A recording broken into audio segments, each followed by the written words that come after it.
नमस्कार दर्शकों, जेके प्राइम में आपका स्वागत है और मैं हूं विनोद कुमार। दर्शकों, नेशनल कॉन्फ्रेंस, पीपुल्स डेमोक्रेटिक पार्टी और विपक्ष को कहीं ना कहीं भारतीय जनता पार्टी हो या यूपी गवर्नमेंट पर संदेह होने लगा है। उनको डाउट होने लगा है कि उनकी नीति और नीयत में बहुत ज्यादा फर्क है और क्या सोच ये लेकर के आए हैं। आज 3 जिलों में डीडीसी के चेयरमैन और वाइस चेयरमैन की चुनाव होना था, लेकिन तीनों जिलों में चुनाव को डेफर करना पड़ा। और इनका आरोप है, नेशनल कॉन्फ्रेंस का खासतौर पर यह आरोप है कि जो डेमोक्रेसी की दुहाई देते हैं, यानी भाजपा पर लोकतंत्र की दुहाई देने का आरोप लगाते हुए कहा कि खुद बाइकॉट किया इलेक्शन का, इससे बड़ी चिंता की कोई बात नहीं। आपको बताते चले, रामबन, राजौरी और किश्तवाड़, 3 जगहों पे इलेक्शन को डेफर करना पड़ा। डेफर इसलिए करना पड़ा कि नेशनल कॉन्फ्रेंस का दावा है कि अगर हम राजौरी की बात करते हैं तो राजौरी में उनके पास 9 व्यक्ति थे, 9 सदस्य थे, जीत के लिए 8 चाहिए होते हैं। अगर रामबन की बात करते तो रामबन में 8 सदस्य थे, किश्तवाड़ में 9 सदस्य थे, यानी कोरम नहीं पूरा था, लेकिन उसके बावजूद भी इनके पास बहुमत था। और सरकार ने या वहां पर जिला उपायुक्तों ने उनका चुनाव ना करवा करके डेमोक्रेसी पर फेथ करने वालों को ठेस पहुंचाई है। हालांकि देर शाम को देवेंद्र सिंह राणा, जो प्रोविंशियल प्रेसिडेंट हैं नेशनल कॉन्फ्रेंस के, उन्होंने प्रेस कॉन्फ्रेंस की और प्रेस कॉन्फ्रेंस कर ये कहा कि जो लोग लोकतंत्र की दुहाई देते हैं, डेमोक्रेसी पर फेथ करने की बात करते हैं, बड़े बड़े दावे करते हैं, उसी पार्टी ने बाइकॉट किया है। ये चिंता का विषय है और निंदनीय है।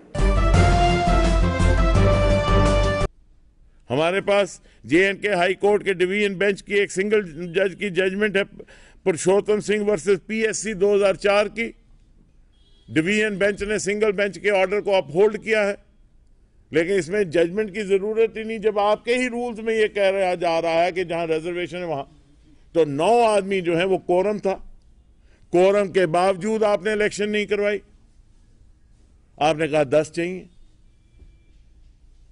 ना किश्तवाड़ में इलेक्शन करवाई, ना आपने राजौरी में इलेक्शन करवाई। चलिए, रामबन में तो 8 थे, किश्तवाड़ और राजौरी में इलेक्शन हो सकती थी। गवर्नमेंट ऑफिशियल्स जो हैं उनको टेलीफोन कर रहे हैं, उनको इंटिमिडेट कर रहे हैं। हम इस मामले में LG साहब से भी मिले थे और LG साहब ने हमें आश्वासन दिया था कि सरकार की तरफ से कोई ऐसी बात नहीं होगी, और उन्होंने हिदायत भी दी। उसके बावजूद कुछ ओवर एंथुजियास्टिक लोअर रंग ऑफिसर्स जो हैं वो इंटिमिडेट कर रहे हैं, उनके फैमिली मेंबर्स को इंटिमिडेट कर रहे हैं। आप इलेक्शन करवाएं तो संजीदगी से करवाएं। हम नहीं चाहते कि यहां पे भी बिहार और यूपी की तरह जो इलेक्शन है वो जोर जब्ती से हो। लोगों ने अपना फैसला सुना दिया, लोगों को पता लग गया कि किश्तवाड़, रामबन और राजौरी जो है वो नेशनल कॉन्फ्रेंस के साथ है। अब आपने जो करना करिए, जैसे करना करिए। आज मुझे कोई कह रहा था कि बारामूला में भी ये हुआ। बारामूला में सिर्फ 5 लोग बैठे थे अंदर, यहां 9 बैठे थे, 9 और 8। दर्शकों, किश्तवाड़ में भी अलायंस गुट के लोग काफी लंबे समय तक इंतजार करते रहे, लेकिन बाद में डिप्टी कमिश्नर ने यह हवाला दिया कि कोरम पूरा नहीं है, लिहाजा कोरम पूरा करने के लिए, कोरम जब तक पूरा नहीं होता तब चुनाव नहीं करवाए जाते हैं। और डिप्टी कमिश्नर ने जो कहा वो हम आपको दिखाते हैं।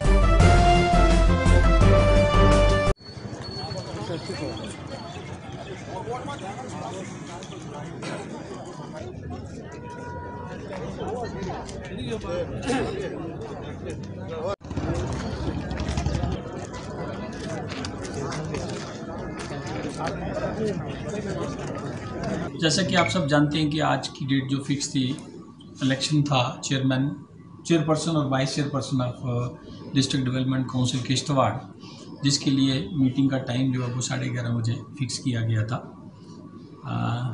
जो ही मीटिंग शुरू हुई तो देखा गया कि कोरम जो था वो कंप्लीट नहीं था, जिसके लिए हमें मिनिमम 10 लोग चाहिए थे।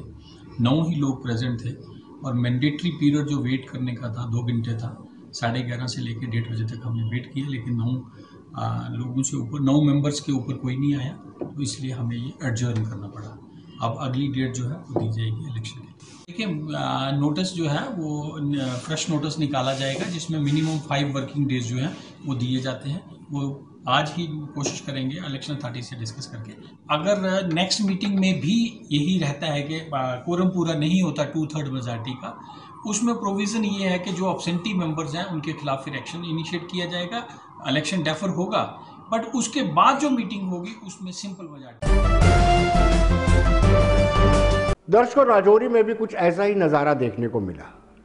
लोग सुबह जो चेयरमैन और वाइस चेयरमैन बनने जा रहे थे, खुशी से जा रहे थे कि एक उम्मीद थी कि वो वापसी पे जब घर लौटेंगे उनके घर में उनके गले में मालाओं का हार होगा और खुशी होगी। लेकिन जब वहाँ पर इलेक्शन ही नहीं हुए, इलेक्शन डेफर कर दिए, मायूस होना पड़ा। और शायद यही कारण है कि राजौरी में भी नेशनल कॉन्फ्रेंस, पीडीपी और कांग्रेस मिलकर के नेशनल कॉन्फ्रेंस को सपोर्ट कर रहे थे। और उस वक्त जब डिप्टी कमिश्नर ने कहा कि आपके चुनाव डेफर किए जाते हैं, वो मायूस होकर बाहर निकले। और सदस्यों का क्या कहना है वो हम आपको बताते हैं।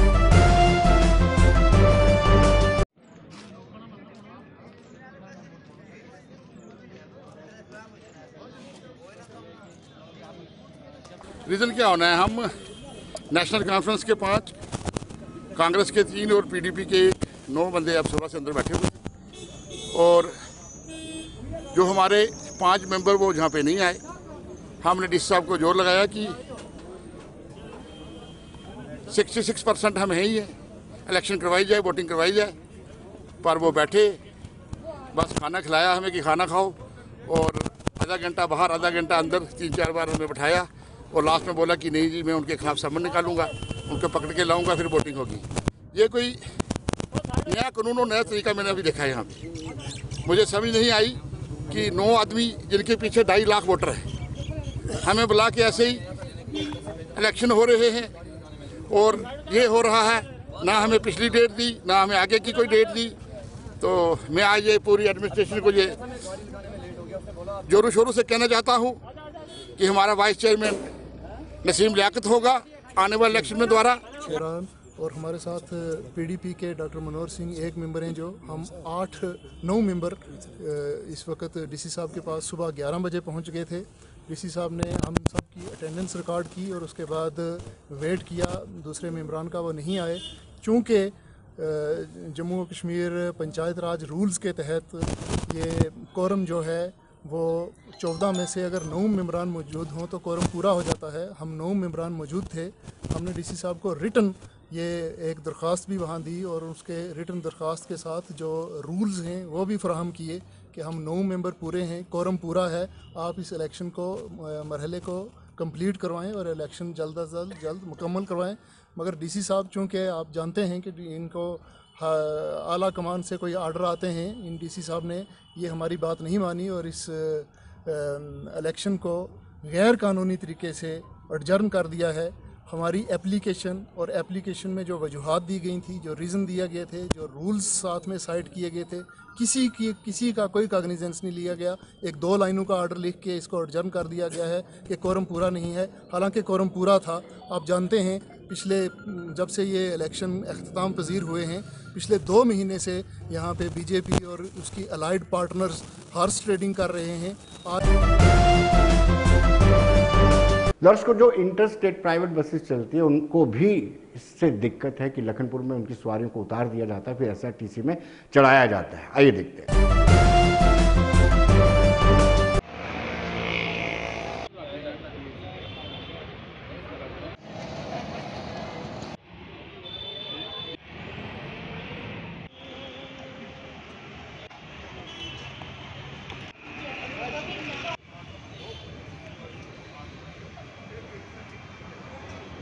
हम ये चाहते हैं कि जो इंटरस्टेट रोका हुआ है लखनपुर में, पूरे जे.एंड के पूरे हिंदुस्तान में खुल गया है, मगर यहाँ पे क्यों रोका हुआ है ये समझ नहीं आ रही। कि दिल्ली से गाड़ी आती है, चंडीगढ़ से आती है, उसको लखनपुर में रोक दिया जाता है और उसी कस्टमर को उतार के एसआरटीसी गाड़ी में बैठाकर फिर भेज देता है।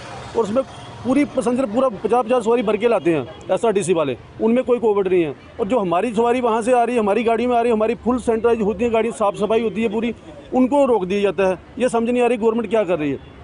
गवर्नर महोदय से भी हम रिक्वेस्ट करना चाहते हैं, जहाँ तो उनको ये अफसरशाही जो गलत गाइड कर रही है, जो हमारे वार्ड एडवाइज़र हैं वो बड़े अच्छे हैं, हमारी बात सुनते हैं, मगर हर बार हम, हाँ जी, वैष्णो माता के दर्शन को आता है, जहाँ आ रहा है, पहले उसको जब माधोपुर उतारा जाता है, माधोपुर से फिर वो 500-600 रुपये खर्च करता है, फिर उसी को SRTC में बैठाया जाता है, ना कि दूसरी गाड़ी में। वो वहाँ के लोगों की मर्जी है, पहले वो टेस्ट करवाएंगे, जो अफसरशाही वहाँ बैठी हुई है लखनपुर में, वो टेस्ट करवाएंगे, फिर उसको SRTC भी गाड़ी में बैठाएंगे, फिर उसी को भेजा जा रहा है। इतना हरास कर रहे हैं जो जनता को।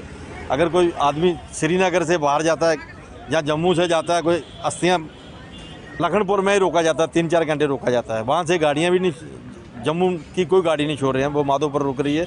माधोपुर रुक के आपको या तो पैदल पार करो पुल, तो जहाँ फिर आप छोटी गाड़ी कर लो, वहाँ से 400-500 रुपये वो गाड़ी वाला लेगा, फिर आपको वहाँ SRTC में गाड़ी में बैठाएंगे, फिर आप जम्मू पहुँचोगे। इसलिए कि ऐसा क्यों, जब आप कोविड तो रहा ही नहीं है। दर्शकों, टिप्पर एसोसिएशन का लगातार प्रदर्शन चलता जा रहा है। आज भी सांबे में प्रदर्शन किया। उन्होंने डिप्टी कमिश्नर से बातचीत की, उनको मेमोरेंडम दिया और DC सांबा ने अश्योर्ड किया है कि सोमवार से कोई सुधार लाया जाएगा। दर्शकों, जैसे कि हम सब जानते हैं कि टिप्पर एसोसिएशन और पंचिस सरपंचिस पिछले काफ़ी दिनों से हड़ताल कर रहे हैं। हड़ताल की उनकी वाजिब कारण भी है, क्योंकि रेट बजरी जो कंस्ट्रक्शन मटेरियल उसका रेट आसमान छू रहा है और इस पर किसी तरह का कोई नियंत्रण किसी का भी नहीं है। माइनिंग डिपार्टमेंट से ये ज़्यादा खफे हैं। जानना चाहेंगे क्या वजूहत है, क्या कारण है कि आप माइनिंग डिपार्टमेंट से खफे हैं? देखिए, जब से अपना सरकारी जो अपना डिपार्टमेंट था उसको हटके जब से यूटी बनने के बाद जब ये माइनिंग माफिया हमारे JNK में इंटर किया हुआ है, हमें तब से ही परेशानियाँ झेलने को मिल रही हैं। जो कि सरकारी रेट, जो तयशुदा रेट है, हम DC एडमिनिस्ट्रेशन अपना इधर परमिसेस में खड़े हैं, इसके कम्प्लेक्स में जो रेट्स हमारे अपना DC साहब ने अप्रूव किए हुए हैं, उन रेट्स के ऊपर हमें गाड़ियों को लोड करने नहीं दी जा रहा है। जब हम हल्की सी अपना कोई प्रोटेस्ट करते हैं तो उनका जो ठेकेदारों का जवाब हमें सुनने को मिलता है वो ये मिलता है, काम करना है करो, नहीं करना नहीं करो, हम आपको माल नहीं देंगे। अगर आपको माल चाहिए, हमारा रेट 12 रुपये है, वारा खाता है ले जाओ, नहीं खाता नहीं ले जाओ। अब हमें ये बताओ, हम जैसे प्रोजेक्टों में काम कर रहे हैं, जहाँ लोकल सोसाइटी में काम कर रहे हैं, अब जो 2 रुपये पर फिट की रियलिटी थी, जब हम किसी कस्टमर को बोलेंगे कि 12 रुपये अपना पर फिट की रियलिटी से पीछे से माल आ, आपने माइनिंग डिपार्टमेंट से राब्ता किया, उनसे बातचीत की, क्या वो कहते हैं, उनकी तरफ से क्या जवाब आता है? उनका कहना है सर, जो माफी है वो इतना सर चढ़ के बोलता है कि उनके बस की ये बात ही नहीं है कि वो रेट को अपने कंट्रोल में कर सके। जी, तो क्या आपको नहीं लगता कि आपका भी नेक्सिस है? हम तो चलते देखते हैं, टिप्पर रात को चल रहे होते हैं, वो किसकी वजह से चलते हैं? क्या आपका कहीं नेक्सिस तो नहीं है पुलिस वालों के साथ? ऐसा रहा, हमारा कोई नेक्सिस नहीं है पुलिस वालों के साथ। ऐसा रहता था जैसे कि ये इनका टेंडर हुआ था। अब मैं आपको ये बता दूं, जितनी भी इनकी रियलिटीज़ जो पॉइंट है, जो इनके ब्लॉक वगैरह हुए हैं, ये क्यों नहीं चालू करवाते? ये क्या करते हैं, एक ही ब्लॉक को इन्होंने चालू करा रखा है, जबकि हमारे जम्मू, सांबा, कठुआ का सारा लोड उसी ब्लॉक के ऊपर है। जब आपको पता है कि 1000 गाड़ी ने वहाँ पे लोड होना है, तो मटेरियल शाम को 100 गाड़ी का तैयार होना, वो नेचुरली बात है। जब 100 गाड़ी चलेगी तो उसके बाद वाली गाड़ी कुछ ना हाथ पैर तो मारेगी। बाकी पहले तो था, कोविड की वजह से 6-6 महीने हमारी गाड़ी खड़ी रही।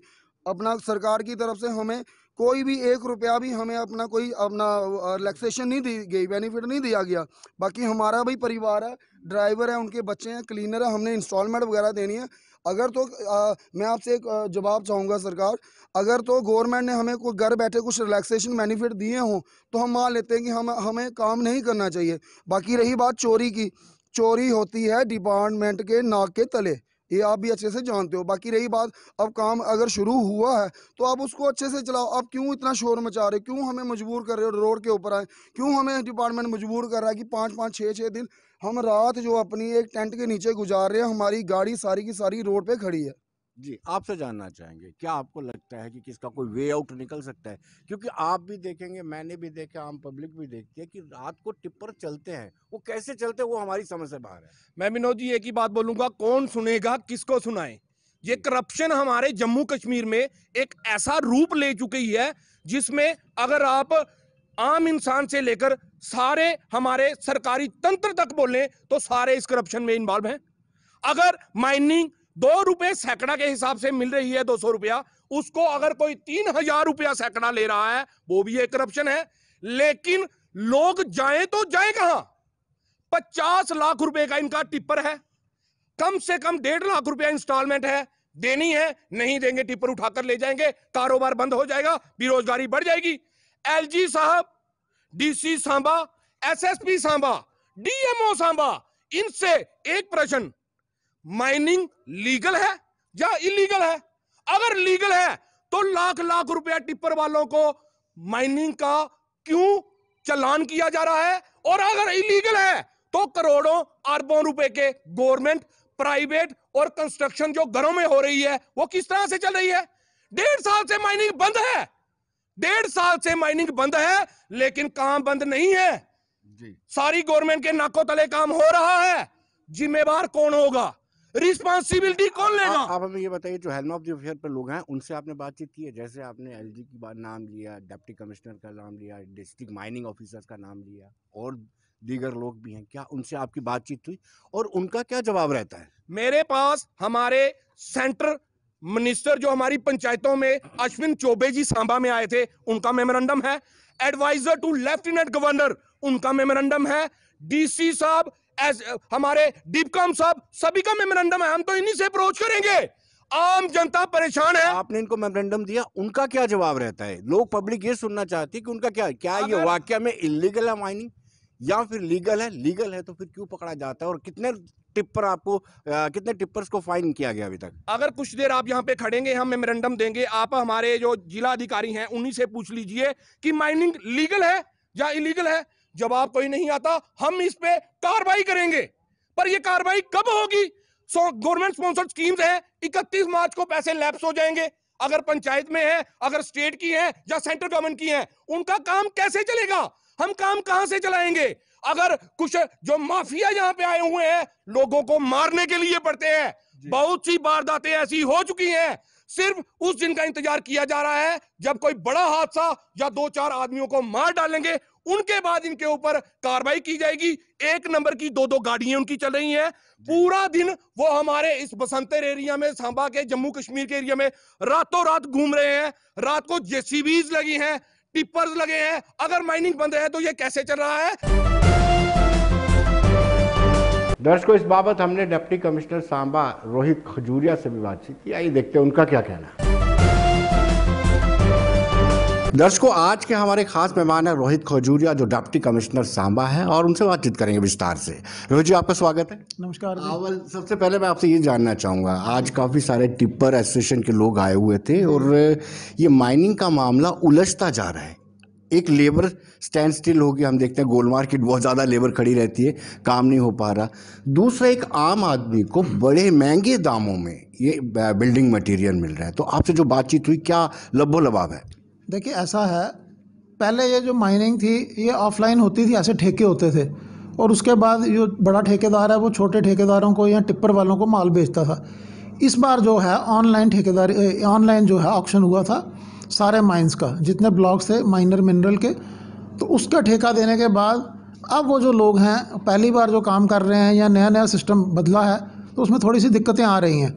कुछ रेट्स की दिक्कतें आ रही हैं, कुछ और चीज़ों की दिक्कतें आ रही हैं, कुछ ये आ रही हैं कि कहाँ से किसने माल लेना है, कहाँ से देना है। तो वो सारी चीज़ें, दिक्कतें हैं, सारे डिस्ट्रिक्ट्स में हैं।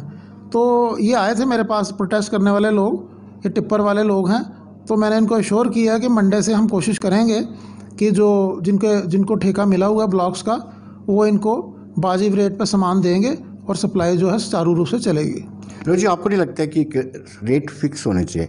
ये इसमें कोई दो राय नहीं, जब निज़ाम बदलता, जैसे वैट आया था तब भी दिक्कत आई, जीएसटी आया तब भी दिक्कत आई, इस तरह की जब नए निज़ाम बदल दिक्कत तो आती है, लेकिन रेट फिक्सेशन की रिस्पॉन्सिबिलिटी डिप्टी कमिश्नर की रहती है। ऐसा है, इसमें आपको मैं बता दूं कि इसमें अक्टूबर 2020 में 2020 में हमने रेट फिक्स किए हुए हैं और उन्हीं रेट के ऊपर माल बिकना है।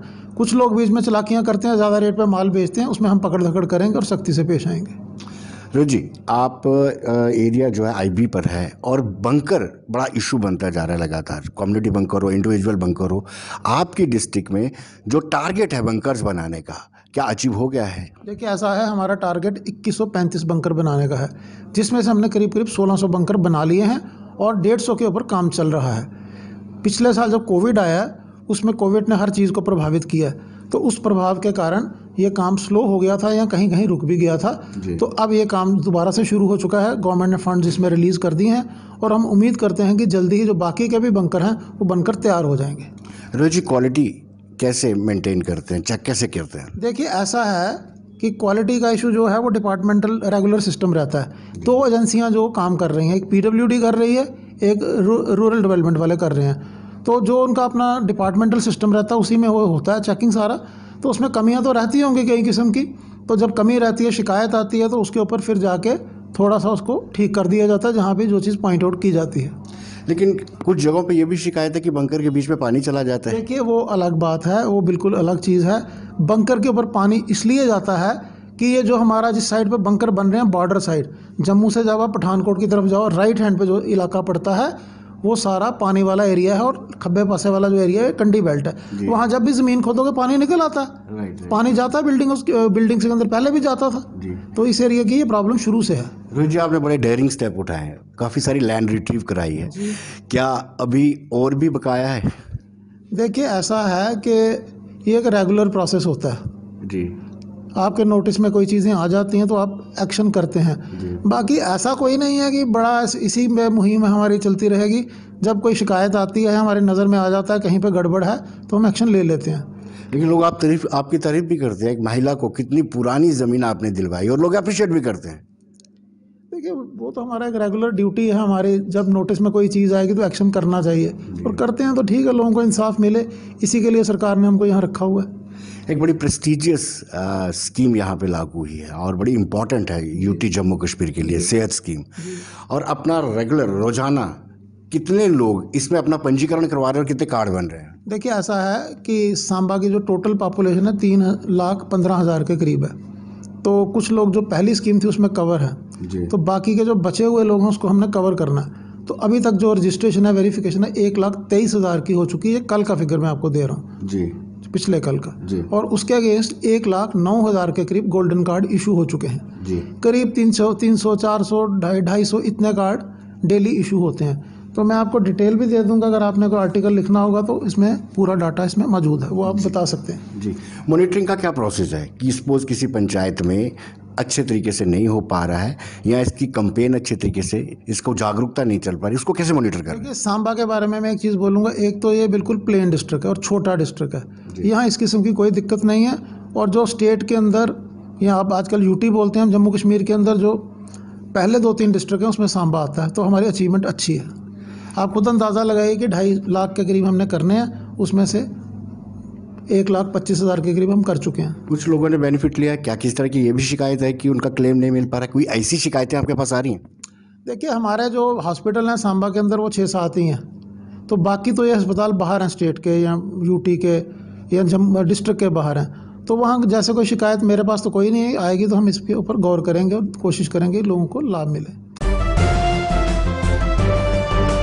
दर्शकों, आज विश्व रेडियो दिवस है और रेडियो पूरी तरह से लुप्त हो गया था। जैसे ही मन की बात प्रधानमंत्री ने शुरू की और एफएम्स ने इसको नए सिरे से रिवाइव किया है। हालांकि वो पकड़ नहीं है जो शुरुआती दौर में हुआ करती थी। अगर मोहल्ले में एक रेडियो होता था और क्रिकेट का मैच चल रहा होता था, पूरा मोहल्ला वहाँ पे खड़ा होकर के सुनता था। किसी दुकान पे रेडियो लगा होता था तो लोग इंतजार करते थे। क्या राय है लोगों की, ये बताते हैं। सन्नी लाया चेक करें, मैं लिफाफे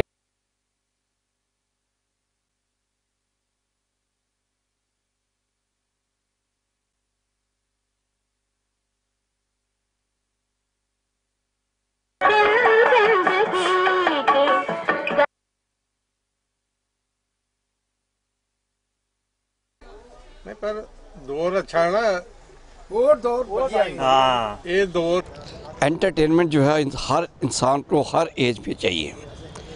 हम लोग, मैं 51 बॉर्न हूँ, 50 से 60 बॉर्न के जो बीच में जो बच्चे हैं उनके लिए तो ये ड्यूरेशन बहुत रहा। कोई ज़माना रेडियो का था कि तांबे की जाली लगती थी, फिर टीवी आया ब्लैक एंड वाइट, उसको हिलाना पड़ता था, भाई थोड़ा एंटीना को दाएं कर लो, बाएं कर लो। फिर उसके बाद मोबाइल आया, WLL आया, फिर मोबाइल आया। डे बाय डे इतनी टेक्नोलॉजी जो चेंज हुई है, ये हमारे लिए अच्छी भी है। और मुझे दुख सिर्फ इस बात का है कि हमारी जो यंग जनरेशन आ रही है वो फिज़िकल स्पोर्ट्स के बजाय इस टेक्नोलॉजी पर ज़्यादा चल रही है। छोटे छोटे बच्चे मोबाइल लेते बैठे हैं, वीडियो गेम्स लेते हैं। इसलिए जो भी टेक्नोलॉजी आती है कि जब हम बिनाटा रीतमाल होती थी बुधवार को, अमीन सियानी जी उसके वो बोलते थे, हम शाम को ट्यूशन से जल्दी भागते थे, जल्दी जाकर हमने सुनना है और फिर आपस में डिस्कस होता था इस बार पहले पे पायदान पर कौन सा गाना आएगा। अब with the passage of time काफ़ी चेंजेस आ रही है। अब तो ये ऐसे एलेक्सा वगैरह है कि आप इधर से बोलेंगे एलेक्सा ये गाना सुनाओ, वो गाना सुना देगी। कभी वो ज़माना आया टेप रिकॉर्डर्स वाला, टेप को घुमाते थे चलती थी, फिर सीडी आई, तो पेन ड्राइव आया। With the passage of time काफ़ी पॉजिटिव चेंज आई हैं। और जो पुराने लोग सुना करते थे या रेडियो पे प्रोग्राम, मैं एक गांव का निवासी होने का एक आपको और एक्सपीरियंस बताता हूं कि आज भी कुछ गांव ऐसे हैं मेरे गांव के अंदर, आज भी रेडियो के सारे हैं। पुरानी चीज़ें मैं मानता हूं, साइंस ने नई टेक्नोलॉजी लाई, तरक्की की, बहुत कुछ आया, मोबाइल आए, टीवी आई, LCD आई, स्पीकर आए, बहुत तरक्की की है। बट जो पुराना टाइम था, जो पुरानी चीज़ें थी, जो माहौल होता था मोहल्ले में, एक रेडियो हुआ करता था, सारे मोहल्ले वाले बैठते थे, जो वो प्रेम, वो बातें, वो प्रोग्राम रेडियो के, वो आज उनकी याद आपने दिलाई। लेकिन मैं आपके माध्यम से ये भी बताना चाहता हूं कि आज भी मेरे गांव के अंदर एक लड्डा गांव पड़ता है, वहां आज भी बिजली नहीं है और वहां लोग रेडियो ही सुनते हैं और मैं भी सुन के आया हूं।